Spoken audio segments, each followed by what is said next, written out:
Noi de obicei jucăm jocul cine are dreptate și vrem să câștigăm mereu. Dar nu ne prea gândim că o altă alternativă ar fi jocul cum să facem viața mai frumoasă. Și dacă vrem jocul acela să jucăm, atunci va trebui să răspundem și să nu reacționăm.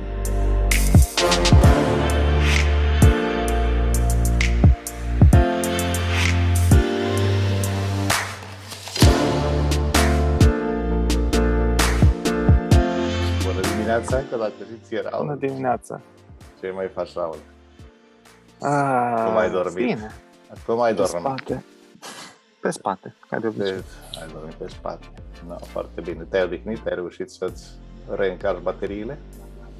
Da, acolo 70-80%. Supoi, pe înseamnă că atunci...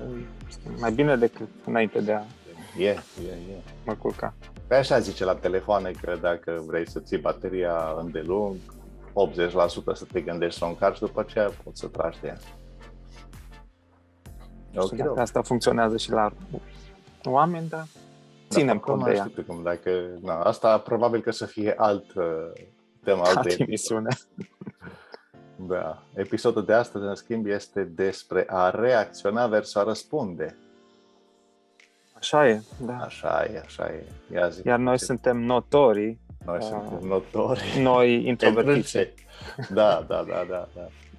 Pentru faptul că nouă ne trebuie mai mult timp să încheiem dialogul acesta interior și comparativ cu extroverții ne ia mai mult timp până răspundem sau dăm replica sau răspundem în timp real decât extroverții care pur și simplu îți spun exact ceea ce gândesc în clipa respectivă. Și aici e avantajul, că da, depinde de persoană. Poate are filtre, poate nu. Dar noi trebuie să trecem prin... Am o întrebare. Oare noi încheiem discursul ăla interior?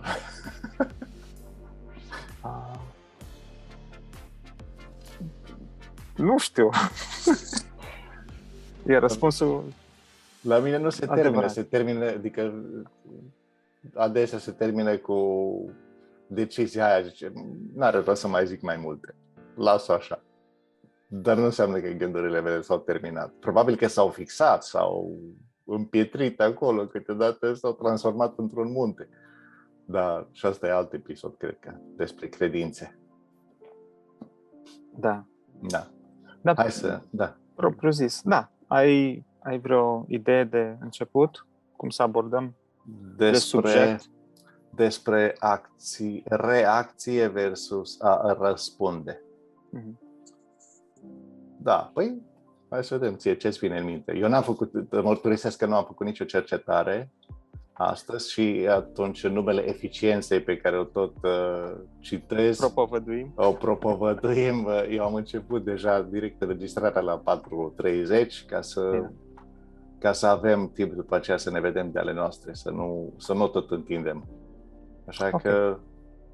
Băi, mie de unde mi-a venit? De fapt, amândoi avem. Identificăm două abordări ale unei situații. Și anume că putem să reacționăm când suntem într-o situație. De obicei, când întâmpinăm un conflict de orice fel.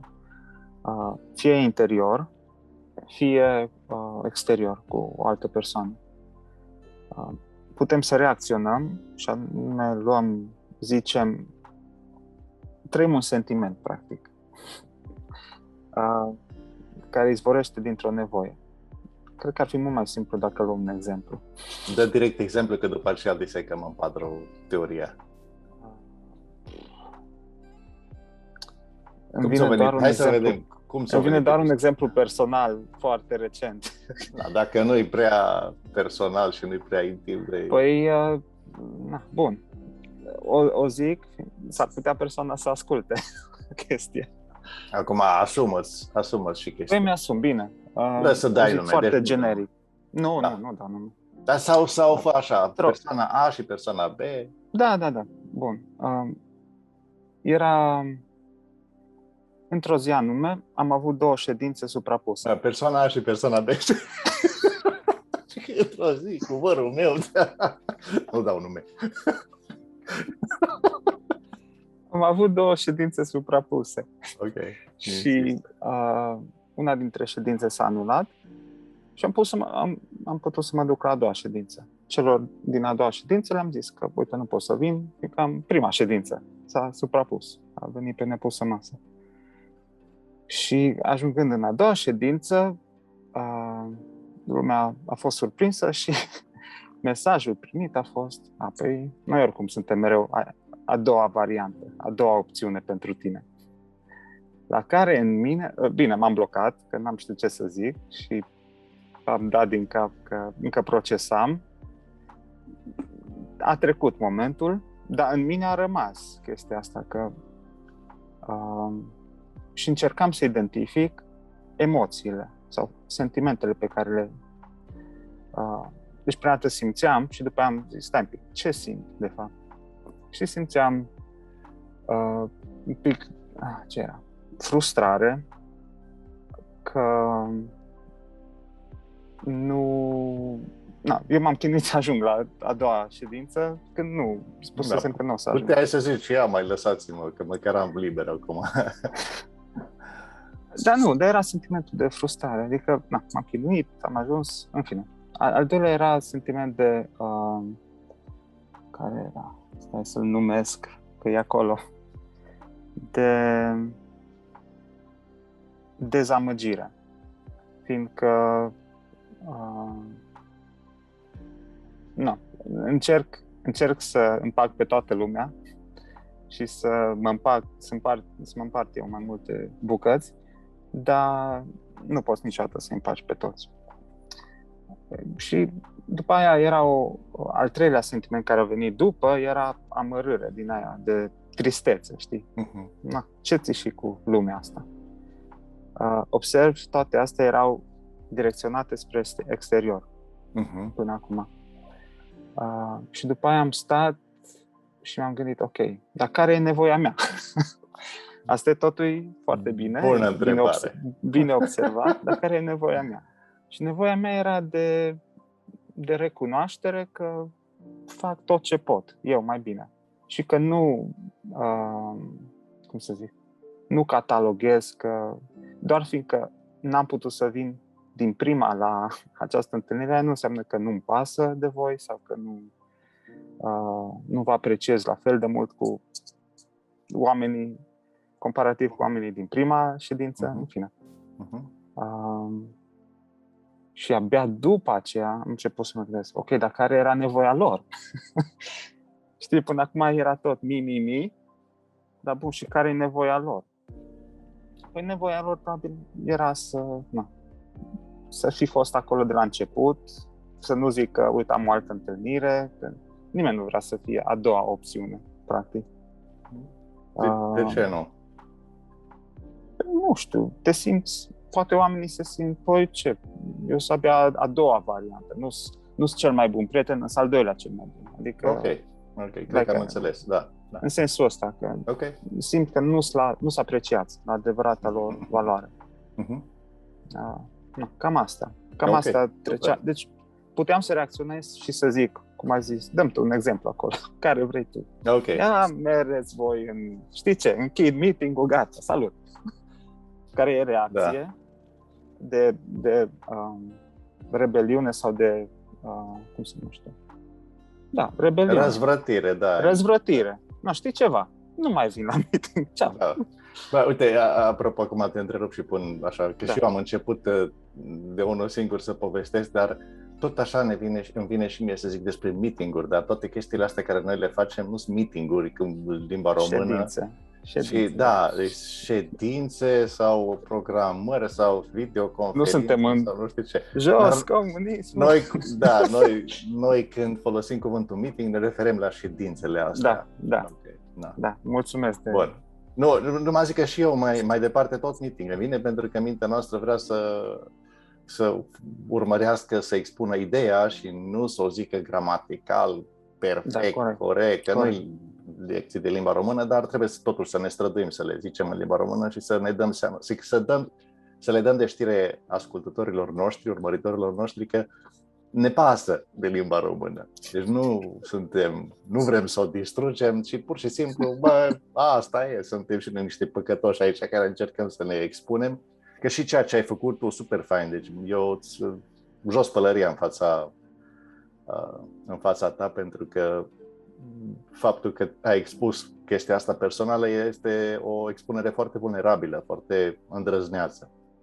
Așa că, da, hai să o luăm. Hai să o despicăm acum să ne detașăm să te detașezi de chestia asta și să vedem puțin care sunt, cum am putea să abordăm și de ce se întâmplă chestiile astea. Ai vreo sugestie, ai vreo idee? Mai specific, dacă poți să reformulez întrebarea, că nu știu exact la ce te referi. Tema noastră pe ziua de astăzi, pe episodul ăsta, era despre reacțiune versus a răspunde. Și eu le văd amândouă ca și acțiune sau ca și ceva la ceva. Pentru că a reacționa înseamnă a acționa ca și cum ar da replica la ceva ce a zis cineva. Da. Ca și răspunsul este punctul B, pentru că punctul A este întrebarea. Deci cine a început acțiunea este A și B este răspunsul sau reacția. De exemplu, cum în cazul pe care l-ai dat, cineva a zis, noi suntem a doua variantă. Asta este răspuns sau este reacție. Iar noi facem reacție la reacție și reacție la reacție la reacție la reacție, în fine. Deci putem să mergem la nesfârșit și mergem pe o cărare pe care noi nu ne-o dorim, pentru că doar reacționăm. Aici aș introduce o carte care m-a marcat. Se numește, am mai amintit-o, Non-Violent Communication, comunicarea non-violentă, de Marshall Rosenberg. Și acolo vorbește, și am avut norocul să mă duc și la un curs din asta, mini-curs de weekend, în care mi-a explicat procesul și am încercat. E practic o nouă formă de a vorbi și a înțelege lucrurile. Fiindcă acolo se vorbește despre ce joc ne jucăm de fapt. Noi avem, fiindcă toți jucăm un joc. Conștient sau inconștient, da. Da. Și cele două opțiuni pe care le propunea era ori jucăm jocul, noi de obicei jucăm jocul cine are dreptate și vrem să câștigăm mereu. Dar nu ne prea gândim că o altă alternativă ar fi jocul cum să facem viața mai frumoasă. Și dacă vrem jocul acela să-l jucăm, atunci va trebui să răspundem și să nu reacționăm. Adică de obicei la reacție, tu ai zis de atâtea ori, campionul vrea să câștige. Și nu se gândește la toate, plus că vine dintr-o altă parte vine dintr-o altă parte a creierului. Vine din... Da. Ego nu știu în ce parte are locul. Dar... Nu, dar e partea aia cu amigdala, care e cea mai veche, care fight or flight.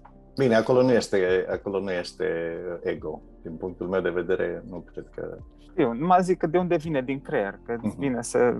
Ori să ataci, ori să fugi. Scuze-mă că te întrerup, mi-a venit un banc în minte și vreau să... Că-i scurt. Da, zi. Și că erau doi șoricei care se lăudau fiecare pe sine și zicea la un moment dat unul, băi, știi ce a zis, stai jos să spun, știi ce a zis ieri Dumnezeu despre mine? A zis că eu sunt cel mai frumos șoricel din întregul univers. Ce zici tu de chestia asta? Și celălalt zice, am zis eu așa ceva ieri despre tine. Deci suntem atât de buni în a adapta, în a întoarce mereu totul să fie în favoarea noastră, pentru că ne place să fim câștigători. Și iarăși am obsesia asta, că Dacă ce se naște din pisică mănâncă șoareci, ce se naște din Dumnezeu și om, atunci vrea să câștige. Și uite, aș da încă un exemplu și după aceea să încercăm să disecăm mai în amănunt. De exemplu, când joacă cineva fotbal, eu mi-aduc aminte ca și copil când jucam fotbal, prima dată eu eram interesat de jocul în sine, nu de, în care, era și chestia asta în care echipă să joc. Și mă supăram dacă eram ales de echipa celor mai slabi care știau că vor pierde, pentru că nici nu știau fugi destul și Dar atunci când deja era începută partida și știam cine joacă, vreau să văd cum se joacă, pentru că noi aveam și alte reguli pe lângă faptul că nu-i vei cu mâna, nu-i vei cu nu știu pe unde și așa. Mai era încă o altă regulă cu bombe, fără bombe. Adică când dai în minge, nu dai așa să spulberi pe ăla din poartă. Și fără, îi ziceam noi, cotonogeală, deci nu fără picioare rupte, că cu orice preț tu iei mingea și pe ăla îl trântește, îl rup tot. Că am văzut partide de fotbal de astea de copii, în care s-au lăsat cu picioare rupte și cu bătaie. Adică, arbitru, cine e arbitru? Nu? De obicei nu era arbitru, ci fiecare ne făceam dreptatea cum puteam.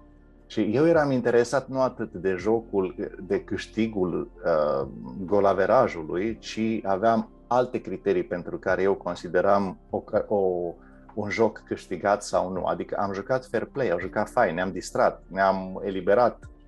A fost ceva care, să zic că, wow, mai mare plăcere, am jucat cât de tare am putut, chiar dacă am pierdut, ce fain a fost. Decât să mergem acasă plângând și zicându-ne că eu niciodată nu o să mai joc fotbal, niciodată nu mă mai duc afară, faze de genul ăsta. Și cred că dacă o considerăm în felul ăsta, atunci cred că înainte de a acționa sau reacționa, trebuie să ne întrebăm, eu de fapt ce vreau? Că asta e important, să-mi spun, tu de fapt ce ai vrut? Și atunci aș schimba înainte de a zice, vreau să câștig cu atâta, ce vrei să câștigi, din ce punct de vedere să câștigi? Pentru că acum dacă ne ducem la cazul concret al situației pe care tu ai prezentat-o, deci sunt a doua opțiune, dar indiferent a câte opțiuni sunt, n-ai vrut să fiu aici în ședința asta cu voi? Și nu sunt. Și îmi vine alt bang în minte care greu mi-a fost până l-am înțeles și până mi-am dat seama că de fapt în realitate așa e. Erau doi prieteni care, unul a făcut niște prăjituri sau au adus niște prăjituri și povestind, încet câte una, au rămas doar două pe farfurie, una a vădit mai mare decât cealaltă și zice, ce facem, le lăsăm pe asta aici, că n-are rost să le lăsăm. Păi hai să nu ne lăsăm, Hai să, te rog, servește. Păi nu, servește tu, că eu le-am adus. Păi nu, hai, lasă că tu ești oaspetele, nu se face așa. Hai, te rog frumos. Și până la urmă unul ia și o ia pe aia mai mare. Și eu înfulec așa. Și celălalt zicea, suntem prieteni, da? Și zicem deschis lucrurilor pe nume. Da, sigur că da. Și auzi, nu te supăra, dar ești nesimțit. Păi de ce? Păi uite, ai luat-o pe aia mai mare. Păi și tu, în locul meu, pe care ai fi luat-o? Păi pe aia mai mică aș fi luat-o. Păi pe aia ți-am lăsat-o ție, de-aia am luat-o pe aia mai mare. Așa că, scurt, deci care e problema? Deci de fapt ce vrem? Tu ai fi vrut pe aia. Bine, iau pe aia. Pe aia ți-am lăsat-o. Asta, da, e un alt episod în care nu știu, cred că poate din comunism ne provine asta, dar ne e specifică nouă ca popor, în care vrem prăjitura mare sau bucata mare, dar e de bine să zici că vrei bucata mică, ca psihologic celălalt să-ți ofere, să joace același joc și să zică nu, și el vrea bucata mare, dar zic, da bine, ia tu bucata mare. Știi, și mereu... Te rog, dar nu, mă rog. Da, exact. Astea sunt, cred că, metode prin care manipulăm pe celălalt. Conștient sau inconștient. Dacă o facem inconștient, avem o scuză, dar dacă o facem și conștient, păi ăsta e păcat deja. Pentru, de exemplu, nu știu, zic și eu chestia aia, dacă nu mănânci, mă supăr, dacă nici măcar nu guști, să știi că mă supăr, dar te rog să mănânci tot sau să bei tot, nu, dar eu l-am făcut. Da, nici nu se pune problema. Serios. Dar de ce nu? So. Dar aici, iarăși, întrebarea este a reacționa, a acționa, a reacționa, a răspunde sau a întreba. Și cred că cel mai fain lucru, mi-aduc aminte de două chestii care îmi răsună din Evanghelie. Când Iisus, de câteva ori, este foarte clară chestia asta. Când se întâlnește cu câte unul, cu diferite probleme, Iisus întreabă: ce vrei că eu să-ți fac? Și omul nu-i zice: dacă ai ști câte probleme am din cauza că nu știu, de exemplu, că sunt orb și că nu văd nu știu câte, că am o viață de cacao, că vai și mai. Nu, să văd.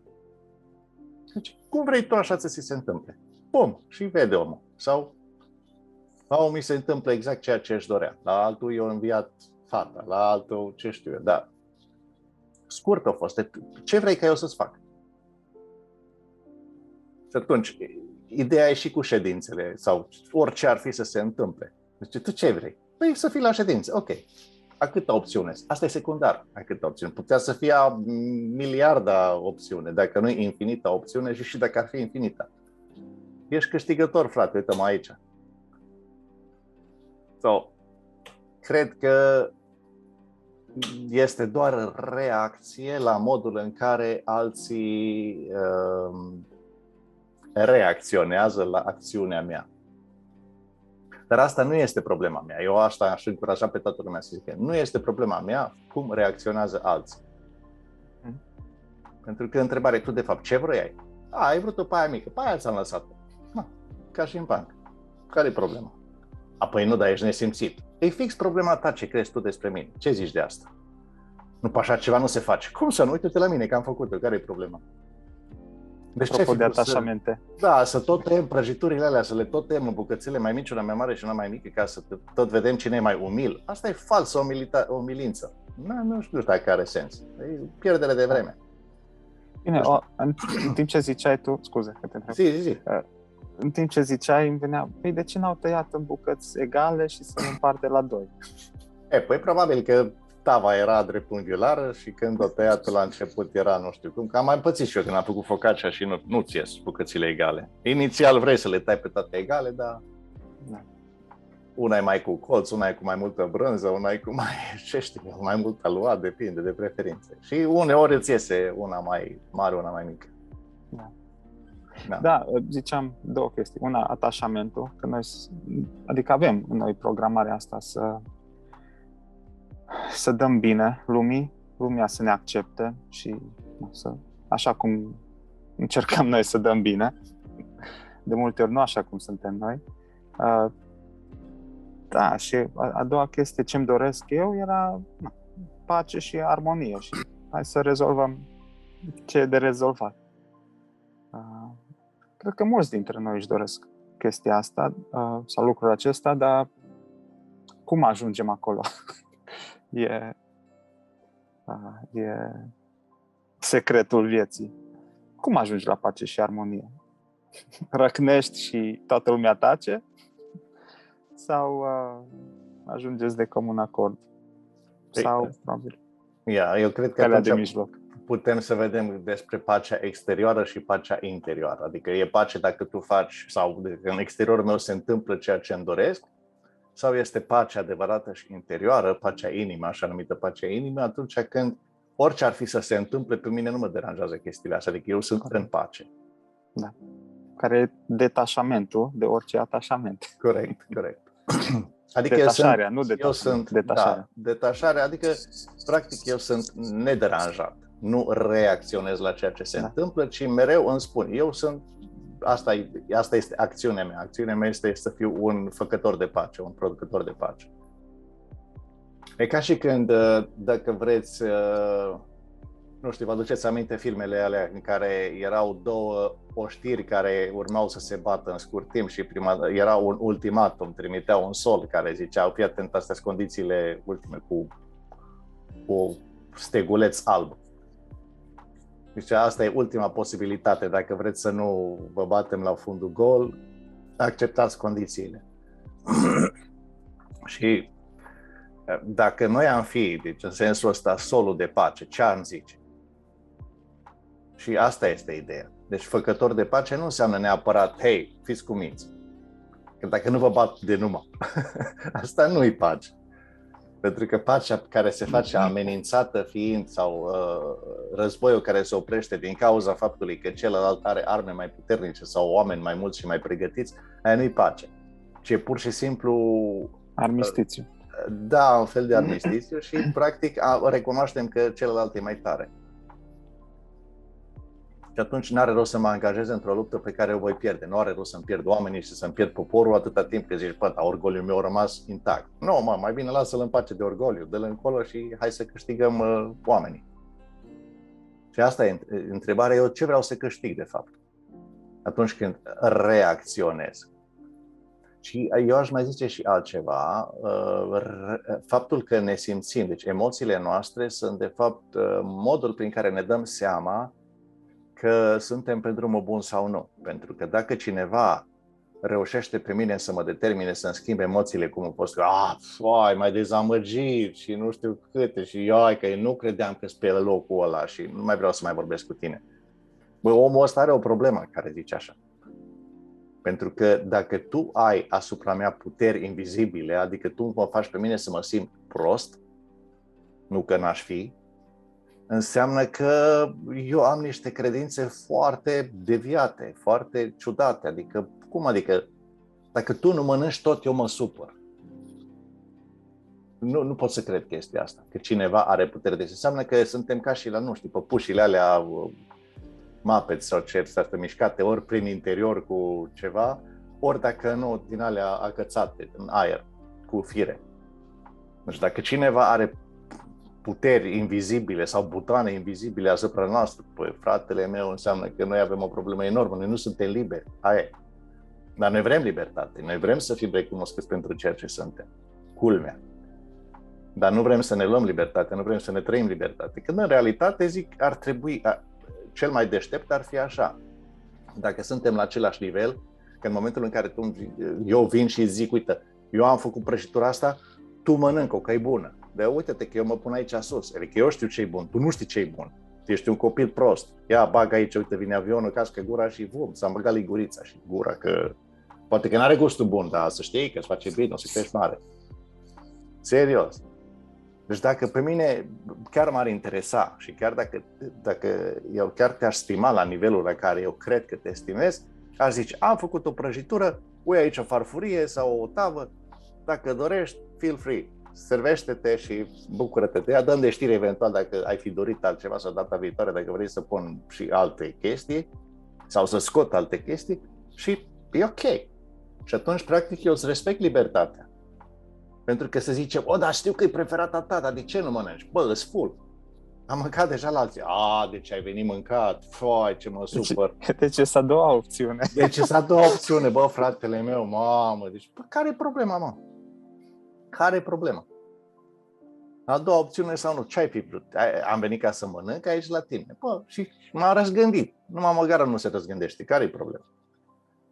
De asta zic, ar fi bine să vedem puțin noi de fapt ce vrem. Că prietenia mea nu înseamnă că dacă eu nu mai mănânc din ce ai pregătit tu, nu mai suntem prieteni. Sau dacă prietenia asta înseamnă să iertați, du-te în treaba ta și lasă-mă în pace, că cred că prietenia n-ar trebui să se bazeze pe chestia asta. Să intervin. Da, te rog, hai. Observ un conflict și sunt curios să aflu, eu aș fi, în situația respectivă, aș fi fost curios să aflu care e nevoia, că totul provine dintr-o nevoie. Corect. Chiar și iubirea condiționată, asta a fost, a încercat să te iubească cu condiție, cu condiția să mănânci prăjitura, că de nu te mai iubesc și nu mai suntem prieteni. Aș fi fost curios să întreb care e nevoia, în sensul să aflu oarecum, bun, dacă eu...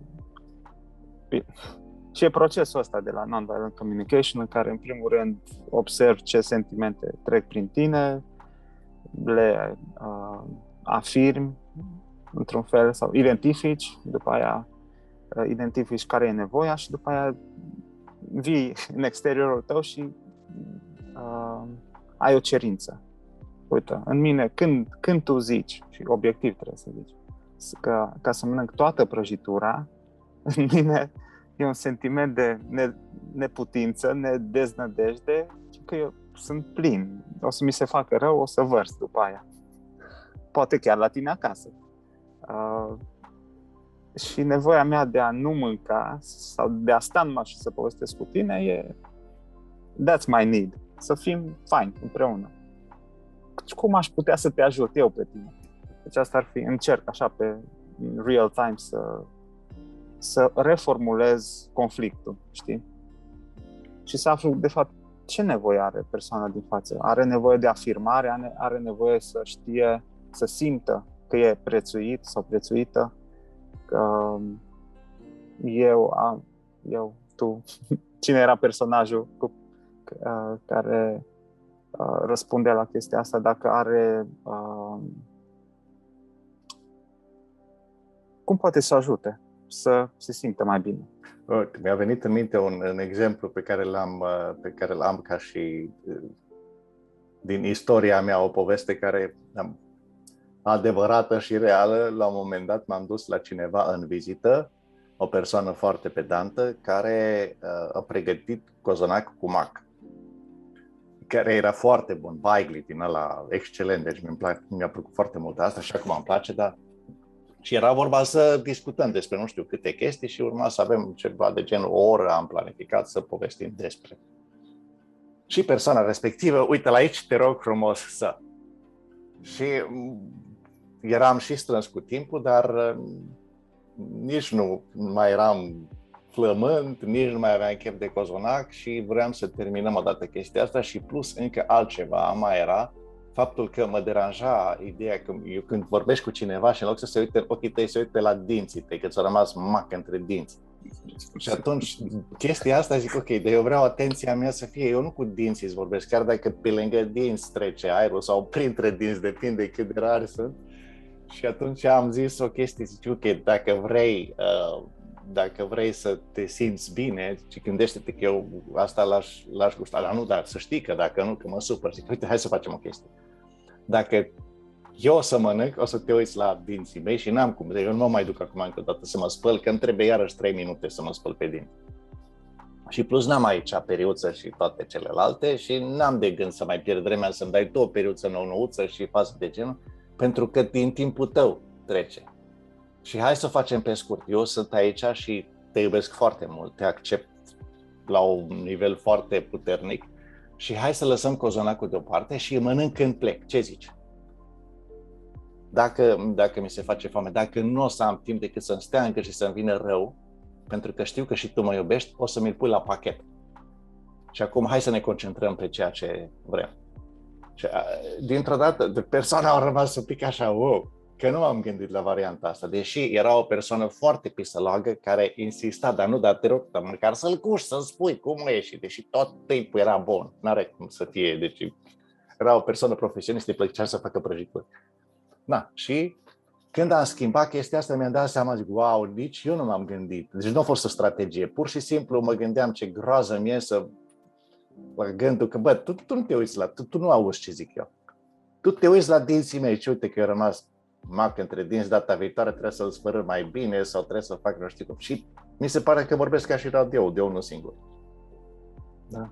Și de asta zic, focusul pe rezultate. De fapt, tu ce vrei de fapt? Că nevoia care se ascunde în spate la toată chestia asta, inclusiv, eu sunt a doua opțiune, este de fapt campionul care dorește să câștige.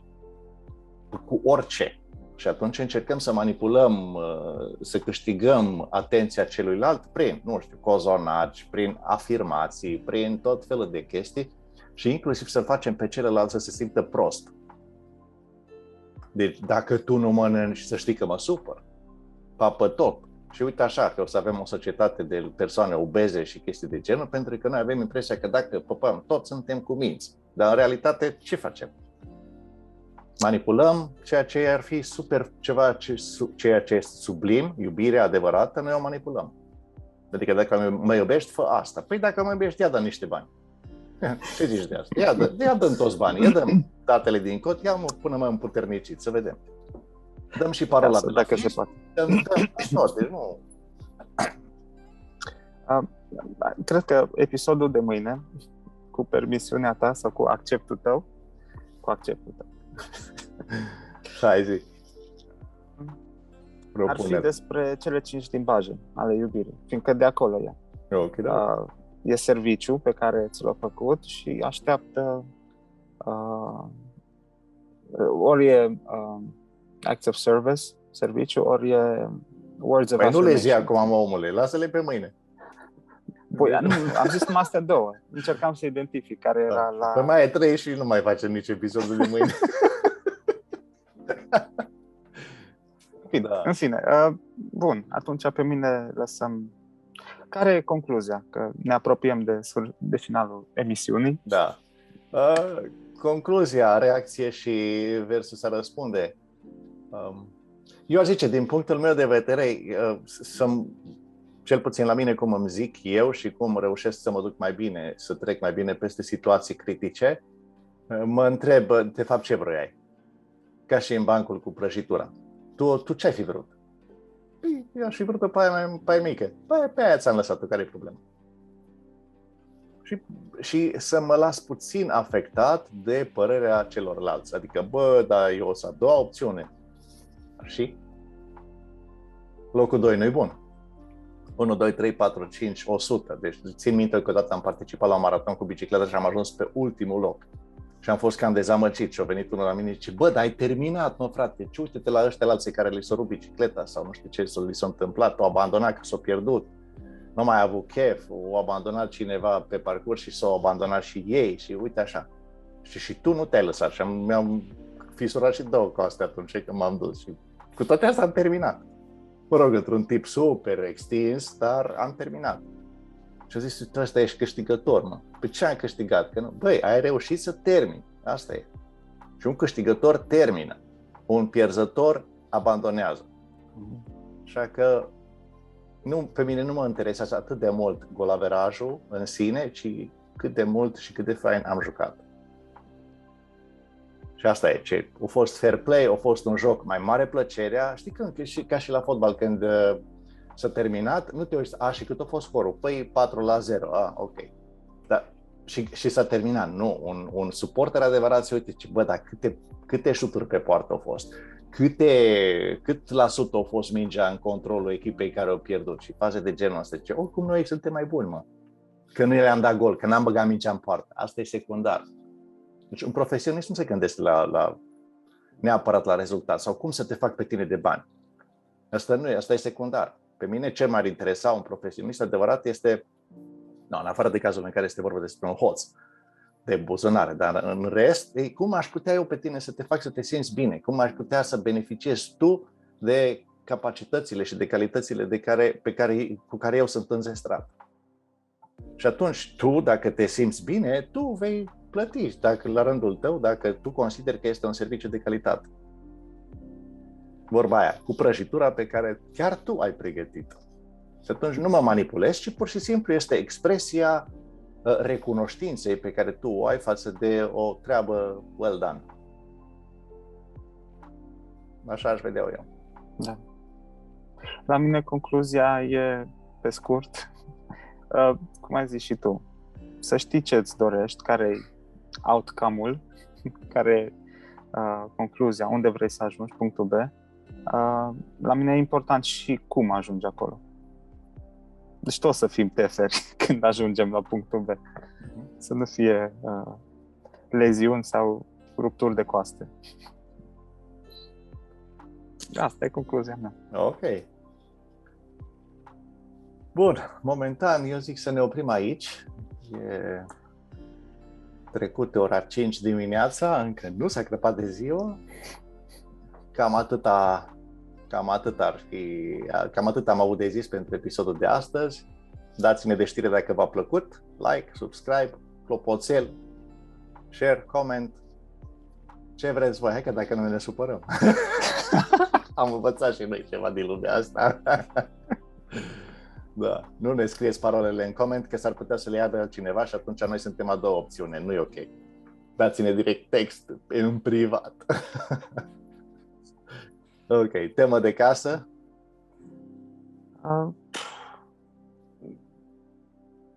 Scrieți-ne orice. Scrieți-ne ceva, nu chiar orice. Da, ia uitați-vă puțin citate și chestii de genul. Sau poate că voi nu sunteți de acord cu chestiile astea. Da. Aveți dreptate. Fiți un pic vulnerabil și dați-ne de știre exact ceea ce credeți. Da. Poate că nu vreți în public, poate că vreți în privat, dar simțiți-vă liberi. Deci nu... Da. Să știți că nu, pe bune, nu ne supărăm dacă ne dați de știre. Eu vă asigur că vă iubesc și vă accept așa cum sunteți. Deci nu mă deranjează. Mai ales dacă dați like, subscribe și clopoțel. Da, dacă îmi dați și parola, să fie și mai ușor. O să vă iubesc și mai mult. Hai că glumim. Da. Okidoc. Atât a fost pe ziua de azi. Vă îmbrățișez cu drag, vă doresc o zi binecuvântată, o zi minunată în care minunea să fiți chiar voi. Și nu uitați, viața poate fi trăită mușpero. Excelent. Eu sunt Raul. Iar eu sunt Iuliu. O zi plină de pace. Supercalifragilistiespiralidosos. Hai, gata, la lucru că stă norocul dacă nu. V-am pupat, ceau, ceau.